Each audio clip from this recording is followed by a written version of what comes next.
Okay. All right. Well, good afternoon. Thank you very much for joining us. We are. My name is Calvin Sorry, Jones. sorry, Calvin. I'm going to start off with an intro. Sorry. Oh, thank you. That's what. Okay, gotcha. All All right. right. So this is the SCORE Fairfield County's webinar, The Cost of Fraud, Protecting Your Small Business. I'm Tim Ryan, the webinar coordinator and a business mentor here at SCORE Fairfield County. Our speakers today are Joan Foster and Kelvin Jones II. More on them in just a minute. First, I'm going to ask Diana Washington from the Black Chamber of Commerce to say a few words. Diana? Good afternoon. I want to welcome and thank everyone for joining us today. A little bit about the Chamber. We are a business network organization serving small businesses in Fairfield County and beyond. We provide advocacy, networking opportunities, educational and informational workshops, free access to contract bids, MBE certification, along with business to business perks and information about grants, loans, events, and more. Our goal is to make sure that our businesses are aware of all the resources and services that are available to help them either start or move their businesses to the next level. Just as our counterpart on today's webinar, the Bridgeport OIC, which has been unlocking the doors of opportunity in the greater Bridgeport and surrounding towns for over 20 years. They play a vital role in the struggle for economic justice and provide free job placement, skills development, services along with Serve Safe certification, small business development, and urban farming training.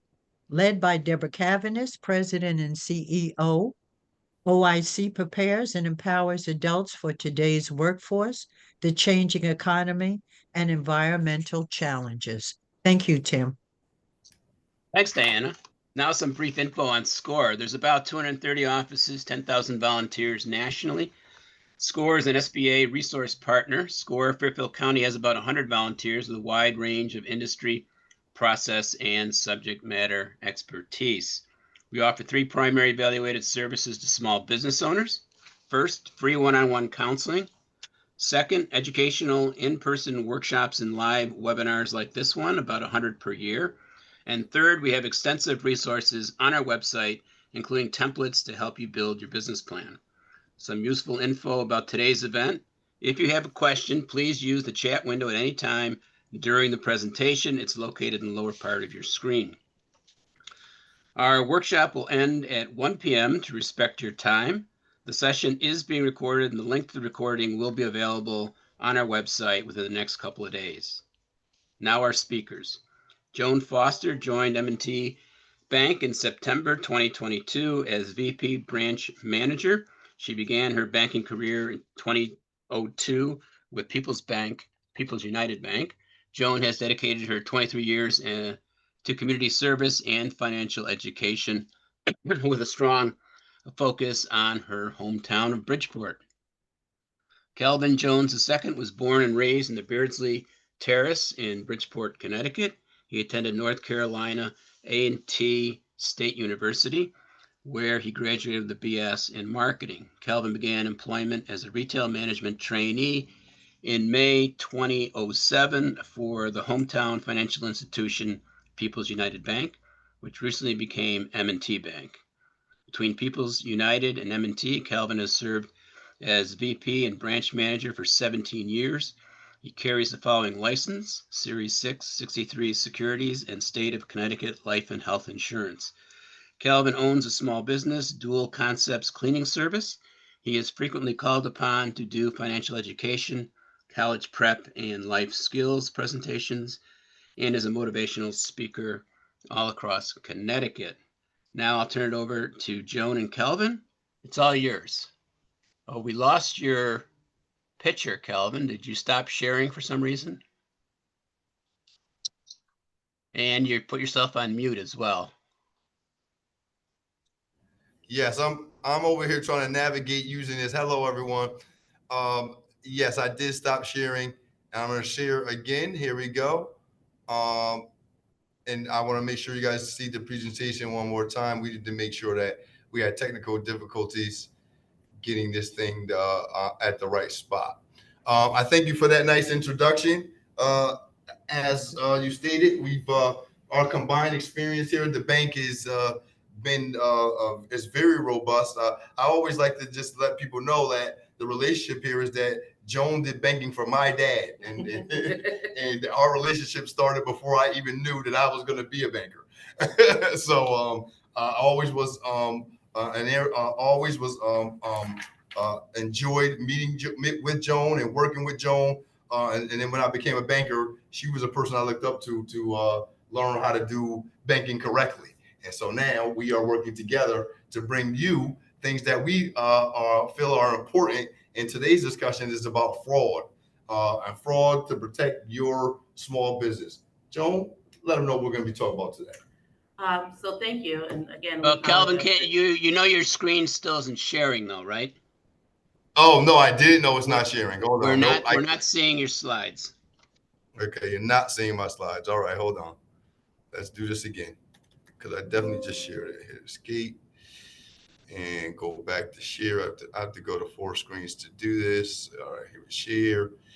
Here we entire screen. Share again.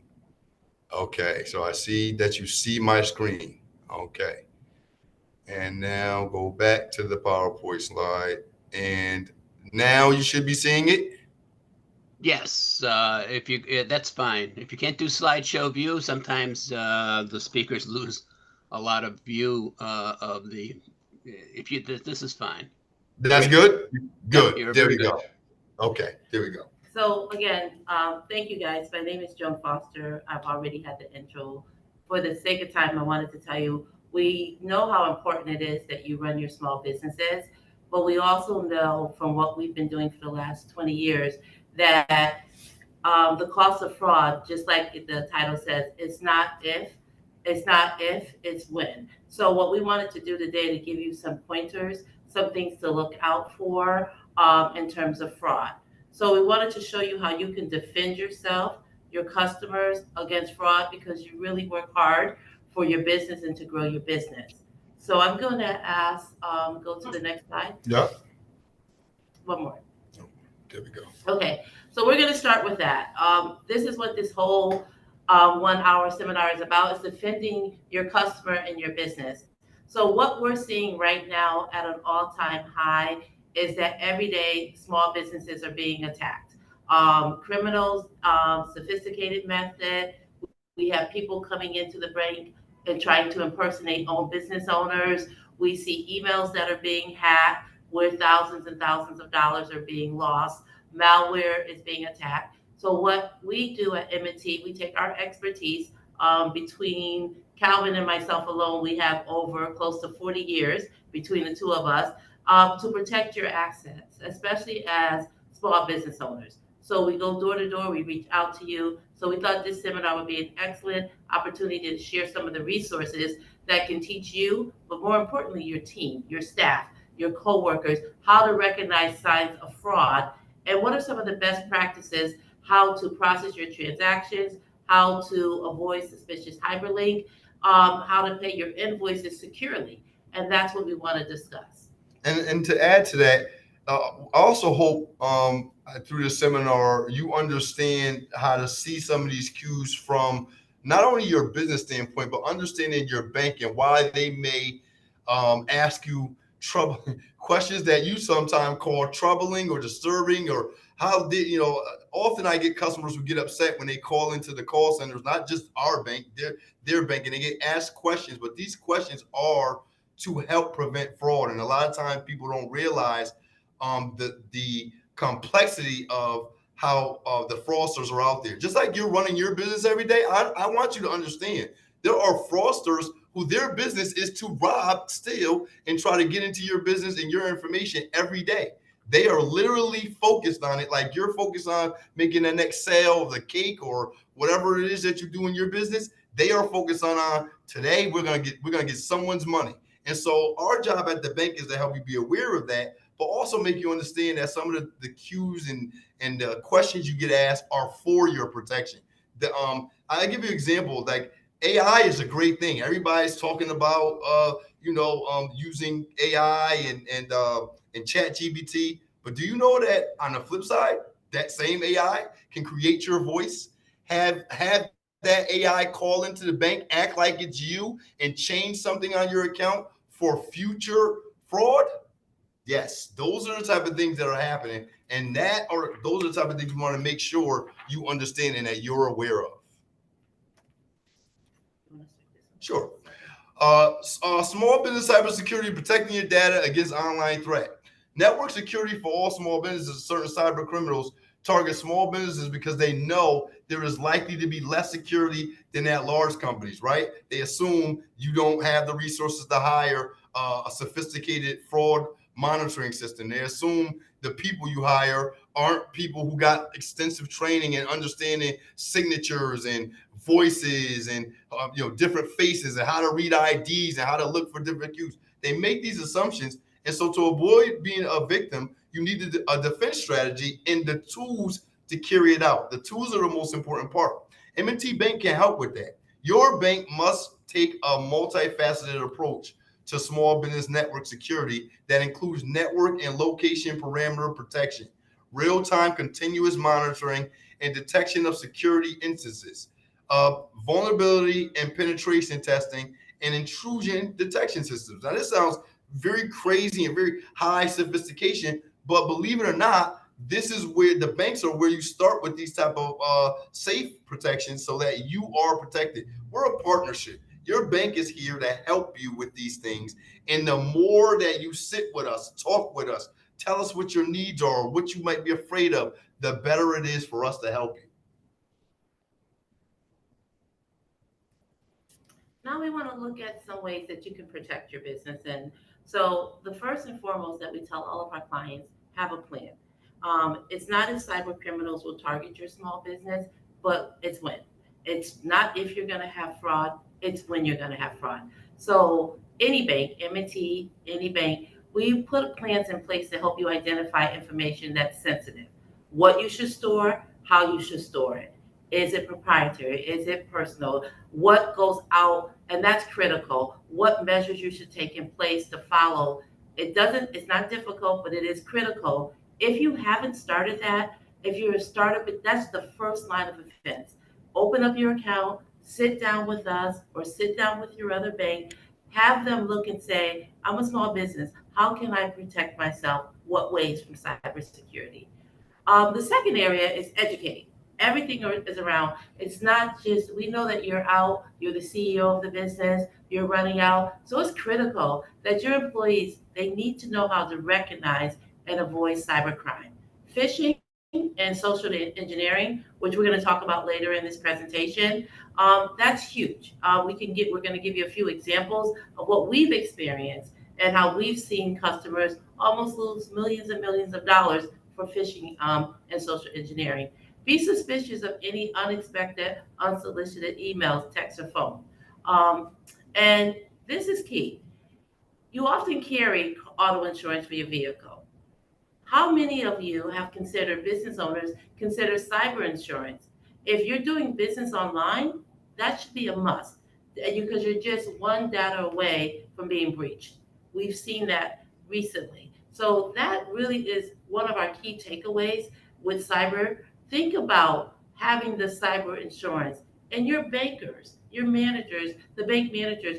We work in conjunction with our fraud department to help find something that is suited and tailored to your needs and the size of your business. Joan, I think though that this key point, and I'll add to that sometimes it doesn't even start with the systems, but it starts with what you do every day and how you protect the information in your business. Are you leaving checkbooks open on your counter? Are you talking to your employees and customers and you got your computer screen facing them? Are you, leaving your phone and leaving out of the office and, just thinking everybody's okay? Unfortunately, we live in a time where you don't know who might be the culprit. And I'll take that one more step. You might not even know. You might trust a person in front of you, but you might give them information that they then don't do the right thing with and allow someone else to see that information. And now, just because they have the information, now your information is susceptible and your business is at risk. It starts with you understanding that fraud can happen and start at any moment. And so protecting your information, just like you protect your social security number, you should be protecting your account numbers and passwords and all of those things when you're in your offices or even out on the road doing the work that you do. Don't get hooked by phishing. Okay? Keep your business secure. Phishing has been a common and costly threat to businesses since the 1990s. It involves fraudsters impersonating a trusted source to trick someone into revealing sensitive information, clicking on malicious links, or transferring money. How costly? The numbers are staggering. This is for real, for real. According to Deloitte Center of Financial Services, AI could spike U.S. fraud losses almost 3.5 times, reaching 40 billion by 2027. This surge would be the next chapter in a long story.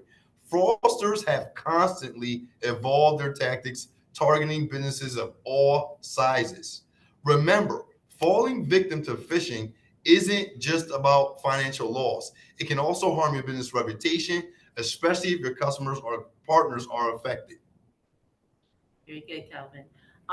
When we go to the next slide, there's some examples that we want to share with you on the different types of phishing and how it starts, because there's several ones, but we want to share with you a personal story that I had for a large multi-million dollar business a year and a half ago. I'm their banker, and I was out on the road and I received a call that the CEO was waiting for me to sign a wire. The wire was for $864,000. And so the first red flag for me was that the CEO is not the person who calls me to sign the wire. It's their it was their financial director that would call me. So that was my first flag. What turned out to happen, so I did reach out to the CEO, but what had happened, his email was captured on his computer and they changed the name. And when they went through his email, they had all my banking information. So they sent me an email pretending to be the CEO, not realizing that he wouldn't have sent me that. And it was that quick for that, just because they changed the email. And that's one of the phishing, and it's down here, email compromise. And if we talk about they clone your legitimate email or create a deceptive lookalike account to trick employees to wire funds or provide confidential data. This may include links or requests to reply.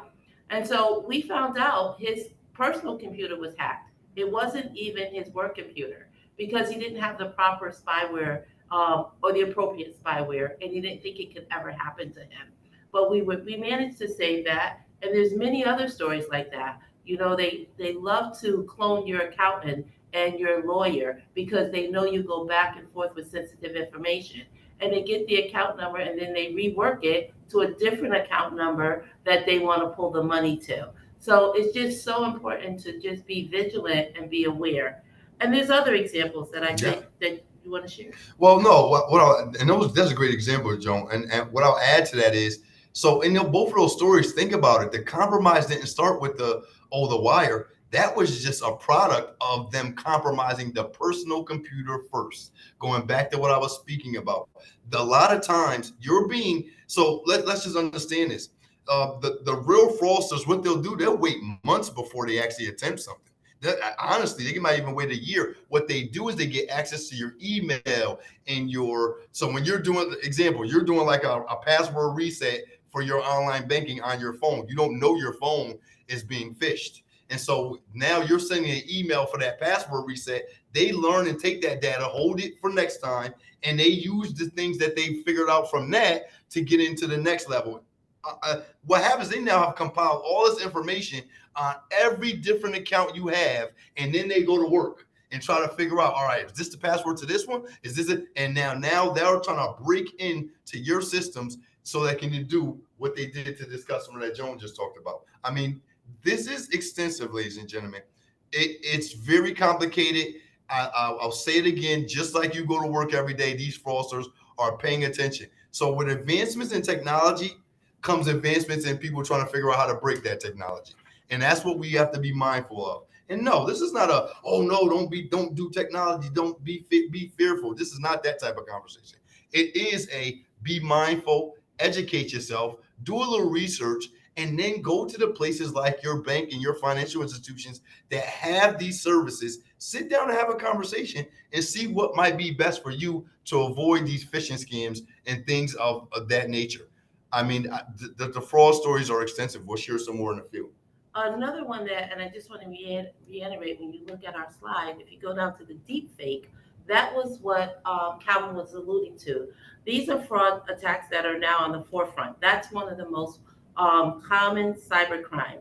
And it's easy to use AI to generate a video or to generate a voice that's convincing and impersonating executives. So they're targeting you. They want your voice. So again, to reiterate some of the safeties that we have to put in place. So they'll request information, detailed information, to try to steal your funds. So again, we go back to have Calvin started. It's so critical to have a strong relationship with your bank. They need to know you. They need to know your history. They need to know how you bank. They need to know what's Correct. changing with you. So whenever we see something that seems out of the norm, that we can reach out directly to secure your funds. You work very hard as a CEO of your business, and we want to make sure that we're in partnership with you to keep you aware of these various different phishing things that are going on That's right now. correct. That's correct. And I just add a story to that. The branch I used to run, Fairfield Avenue, we had a situation, and this was the first time I learned AI. This is actually 2 years ago. And now I know this has become more extensive. We had a customer who was deep faked. They changed their address over the phone the day before. But obviously at this time, we didn't know anything about this actually existing. That they changed the customer address on the phone the day before. They came in the next day. They cashed a fraudulent check. Now, when we did all of our checks, all the information matched. Why?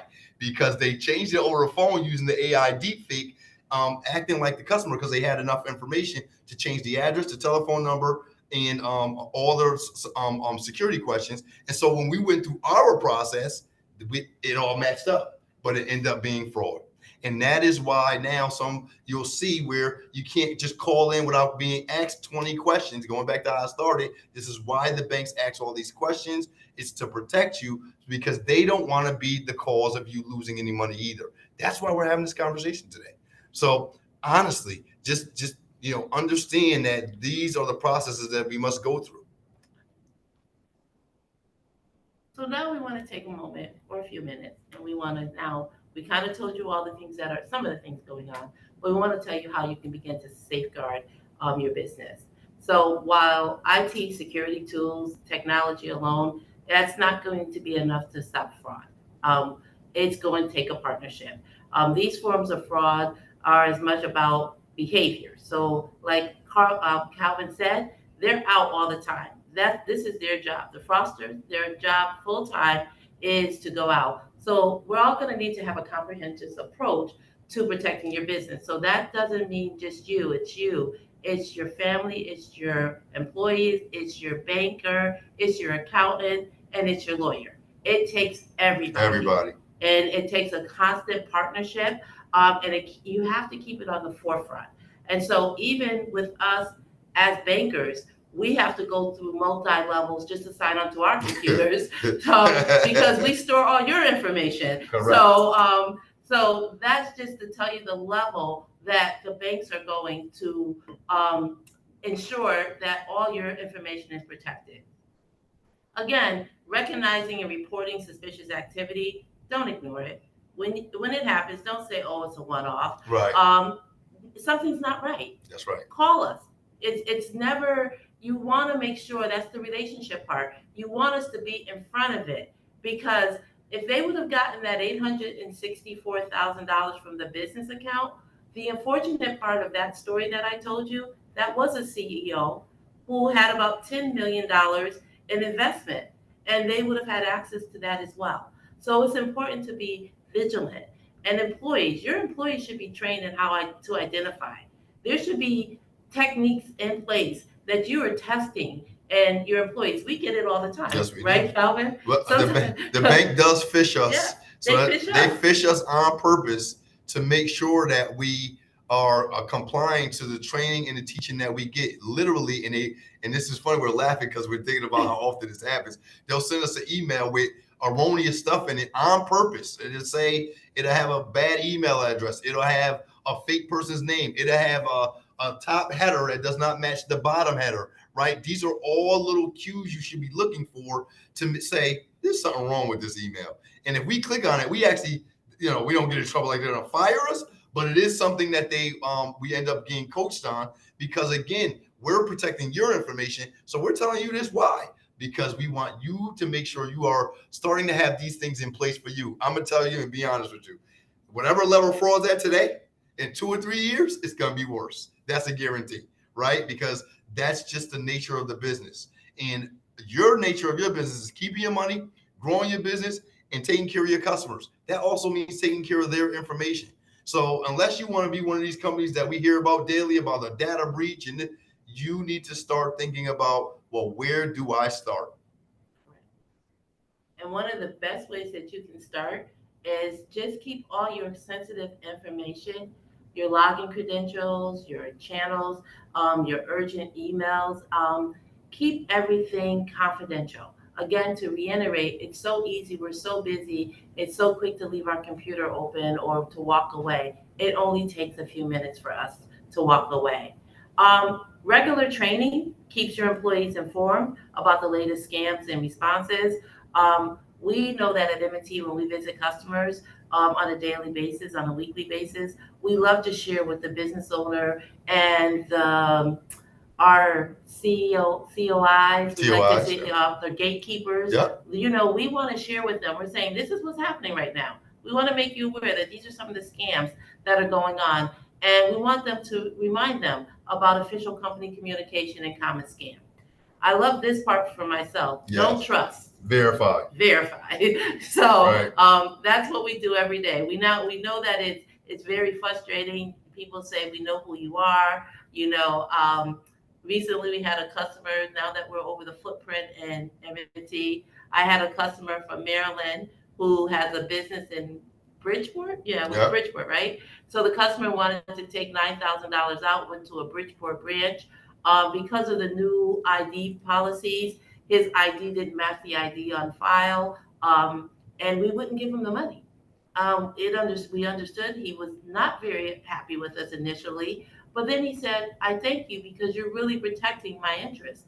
And we gave him a solution, but we couldn't give him the money because we thought he was a scammer. That's right. Because they know all about you. When they come into the branch, they know your social security number. They know how many accounts you have. They know your account numbers. So they're very smart. They've done their homework. So don't trust, but verify. Verify. And we can't say that enough. I really love that, Joan. That's really something we should ask them at the end. Did they get that? Don't trust, verify. So at this point, we're at the questions part, but I wanted to throw in a little story just to kind of a little conversation piece here. I want to make sure most people know this, right? And I'm going to make this simple. I do this with all my business customers. So you ever pay a bill, right? When you want to pay a bill, you want to pay out your checking account, right, Joan?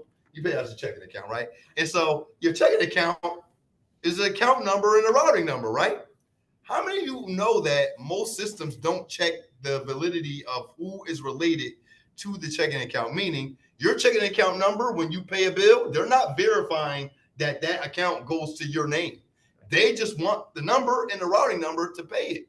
Well, that's how simple it is for a fraudster to turn your check, your routing and account number to another check or to some misused funds. All they need is your routing and account number. I have a story of there was a business owner who let go of a young lady, and the young lady wasn't happy. And so what she did was she took her check that she was getting paid and she created 4 other checks. And these were each check was over $5,000.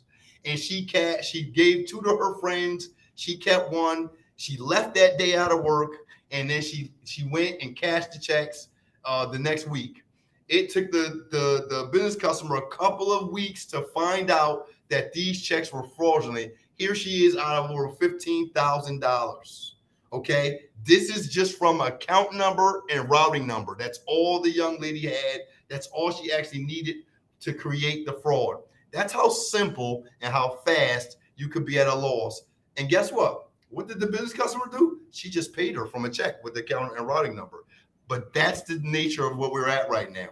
We're at a point where passing checks out can be very dangerous. And so bank has different things like ACH products and electronic payments, point of sale systems that can help you make faster and more secure payments and protect your information. And then the other added value is now you got a way better record keeping system. So these are the things that we wanted to make sure you heard about, knew about, and understand. We're not going to give them all to you today because we just don't have the time. But I know what we are trying to get you to do. Spark that conversation with your banker. And if me or Joan isn't your banker and your banker's not talking like me and Joan, guess what? We will give you our information. You'll have it. Please reach out to us because we care. We're not in this business over 40 years doing this without caring and without true tested stories and information out there of people who've been protected by us doing our due diligence to make sure they have the right products, tools, and services. Right, Joan? Thanks, Galvin. Do you have anything else to add, Joan? Before we start the questions? No. We're ready Okay. for questions if there's any questions. Very good. So the first one has to do with distribution of materials. SCORE considers the slides the intellectual capital of the presenter, so we never distribute them. However, everybody will be sent a link to the recording, and you can watch it over and over, take pictures of the slides that are of interest to you, etc. So that's the first question. Second question was from Gordon. He's going to be opening a retail operation soon, and he needs to know how to control the cash that comes into the business. Do you have some specific guidance on that? Sure. You want to take this one? Okay. So you know what, Gordon? That's a great. It was Gordon, right? That's a great question, Gordon. And you know what? Generally speaking, when you talk about control the cash, the system you use to collect your payments from your customers, that then dictates how you right. So let me just say this, and I love that we're talking about this.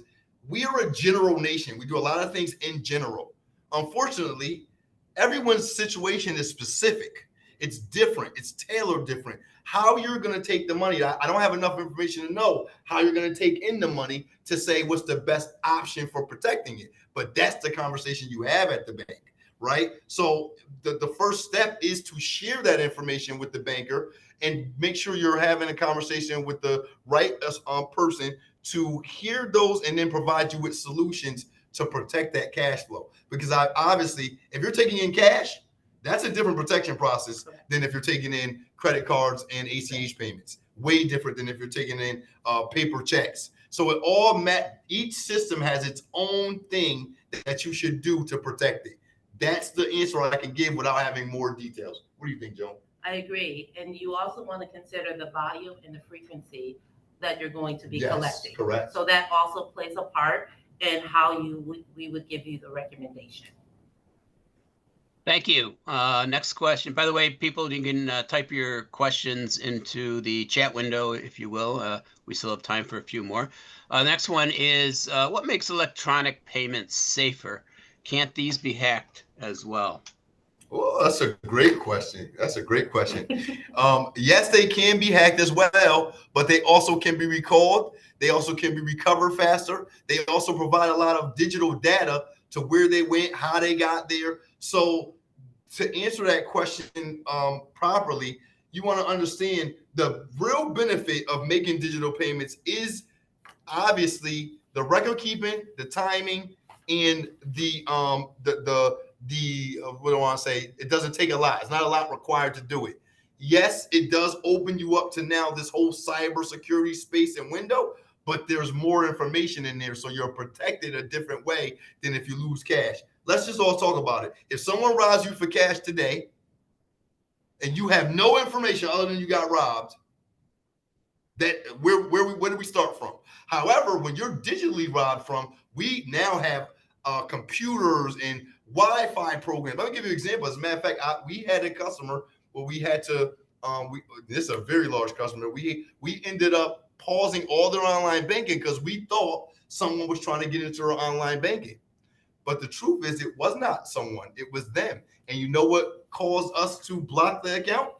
They were traveling and using a Wi-Fi system they had never used before, and it was totally out of their normal. And they knew that. And so we froze all of their accounts to online banking. We went through this whole make sure it's them. We checked, hey, what time were you traveling on that highway using that Wi-Fi from whoever it was? We have all that data. So to answer that question, there's a lot more imprinted information to help from the scamming, and you're better protected because we have the information to recover it. Got it. And I would also like to add, we also receive quicker notifications than you would do in other vehicles. Got it. Very good. Brenda wants to know, do you have any recommendations for cybersecurity software for email security? I don't have anything particular, but what I will say is, honestly, that's somewhere else. That's something else you can talk to your bank about. And there's a lot of companies coming up where they'll just sit with you and consult through that. So if that was me looking for something like that, one of the first places I would do is I would ask other business owners who have that protection already, because I would want to be referred to someone that's trustworthy. There's so much vagueness in companies and who does what. You would want to get that from someone who kind of already uses it, and then you have to make sure it matches your need. One of the things that I think that you run into in this time where you're buying digital things is you pay for services that have all these caveats, but you really only need one piece of it. And so you end up paying for this large, robust system that can do all these things that you'll never use. And so it becomes costly, and it may not work the best because of all the other things it does. So sitting down and finding something that's tailored to you, the first place to start will be asking recommendations to other company owners, because I don't have an email security recommendation right off the top. Nor do I, but I do want to add, Calvin, that because we also work with other partners within it, M&T, one of our partners works specifically with fraud. And so she has the vehicles in that department to give you several recommendations. But like Calvin said, I don't know why I keep calling Carlos today. Like Calvin said, it's just important for you to understand and do your homework as well. She will only recommend. Got it. Next question is, how do we protect against credit card fraud? Our restaurant has a few patrons who run obvious sleight of hand or chip error scams on our wait staff. Can we refuse their cards and insist on cash? I'm sorry, ask the first part of the question again, Tim. How do you protect against credit card fraud? It was a restaurant. Oh, you know what? Again, that's actually an experience I actually have. I used to work in a restaurant. So I'm a realist, so I'm gonna try to answer this from the first point I need you to understand. Credit card companies took away the ability to protect when they made POS systems. Okay, so if you're old enough, you remember you would go to the restaurant and you would give them your card, and then they would do whatever and then give you your card back. Well, it used to be on the teller to look and make sure the signature match.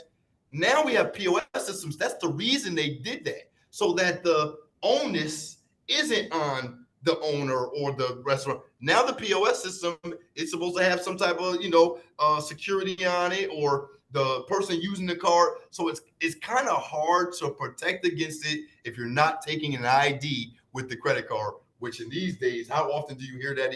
I haven't been asked for my ID with my credit card in I don't know how long, right? So those are really the old school safe ways, are still the ways, but they're out of societal norms now. Like, we don't ask you for your ID with your credit card much anywhere. And so that's because the system you're using it. The store's not using it, you are. Right. And so they kind of took away that ability to protect from that way. I will say this: all merchant services have PCI compliance programs. And what that means is you have to sign up for a certain level of fraud protection and answer questions that say you are doing these minimal things for the company to protect you when you get chargebacks or fraud.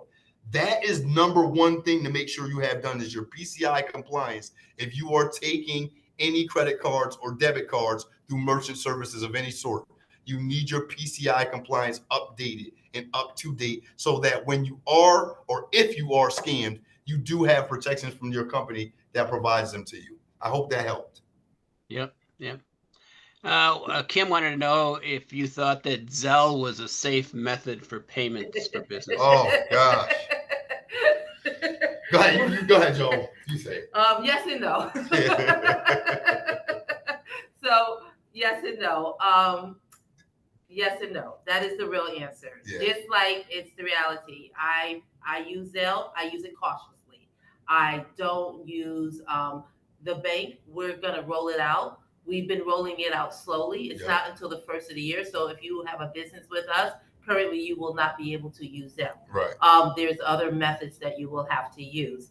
Like any other thing that we're working with, it's only as safe as you monitor it. Correct. So the answer is yes and no. You have to really understand how you're using it, who you're sending it to, Yes. how often you're sending it to, and it's like anything else. It has ways that it can be. Once it goes to Zelle, we see a lot of Zelle fraud. Yep, we do. So that's why I said yes and no. Yeah. We see Zelle fraud all the time. And we block Zelle a lot. Yes. Because if it doesn't make sense to us, we block it at the bank. At the bank. Yeah. So it's very, Zelle is, you know what? Zelle's convenient, Yes. right? And so it's hard for me as a banker to tell a business owner, hey, this free way of getting money, you shouldn't do that. Well, I'm not saying that, but I'm saying what's more important to you? Getting all the money and being susceptible to fraud, or getting all the money, maybe having to pay for a little service and knowing that that's your money and it's not going to be taken from you, right? I think that's the difference. Yes, Zelle is convenient, but Zelle is not the best protection in taking payments. And it also isn't the best record keeping either. Exactly. That's another another reason why I don't necessarily condone Zelle, but I do know for small business, when you're trying to save money, right? These costs, right? That's what you're doing it for. So give it a healthy balance. Don't allow everybody to Zelle you, but leave it as a last option. I'm sorry, ma'am, if you don't want to pay me credit card, if you can't do that today, you know what? I will consider taking a Zelle payment. I need this, and this before I do it. And make sure you know who you're accepting that payment from, or who you're sending it to. Exactly. Yeah. And there's other alternatives to Zelle that we do offer to you. Correct. Right. So Kristen was in your opinion, is ACH payments, are they the safest? Yes. Yeah. ACH payments are safe because they can be recalled. Yep. So what happens is if you accidentally ACH someone or wrong, it can be recalled, right? And so, and the other safeness is that usually now, I said this earlier, most ACH systems do not check name and account data together, meaning it's going to work. You could put someone else's name on the bill and use someone else's account number if the system that's being used is not complex. So yes, it is safe, but like everything has a barrier for a fraudster to be able to get to it when you're not using it correctly or when you're not safeguarding. If you're taking ACH, a lot of times the people who give you the service, like us at the bank, we require you to collect a certain amount of data and keep that data on file. So just in case something does happen, we can go back and research based off the data that you collected from the customer when you first set them up for ACH. So you got to make sure every window, every avenue, every I and every T is dotted and crossed. But it is a fast, simple way. Honestly, I think at this point, you really, like if you're writing checks, you should minimize writing checks and using ACH. You really should be using it. It's faster, it's better, it's more complete. And again, way better record keeping. Way better record keeping. Got it. Gordon was just making a comment that there's a company by the name of KnowBe4, I guess spelled as one word, KnowBe4, as a company that helped you train your employees to detect fraudulent emails. Yeah. And Akeisha was echoing Calvin's comment about the female employee who left employment and took some check information along with her. Akeisha was just commenting that the most common type of fraud is occupational fraud, where the employees of the company are doing Yeah. something fraudulent. So that is an important area to be stressed once again. Yeah. Okay. You want That to is make that's all the questions we have at the moment. So I think at this point we're going to wind it up. As a reminder, a recording of this webinar and any materials will be available within a couple of days on the Fairfield County SCORE website. Actually, we send them to anybody registered for the event. Please check our website for information on upcoming webinars. SCORE offers free individual counseling, so please go to our website, request a mentor. We're available for sessions via phone, email, or video. Also, please fill out your evaluations that will be sent at the end of the webinar. On behalf of SCORE, I'd like to thank you all for attending today's SCORE live webinar. In closing, a big thank you to Joan and Calvin for presenting today. Have a nice rest of your day, everybody. Thank you. Thank you very much. And thank you for listening to us, sir. Thank you very much. Thank you.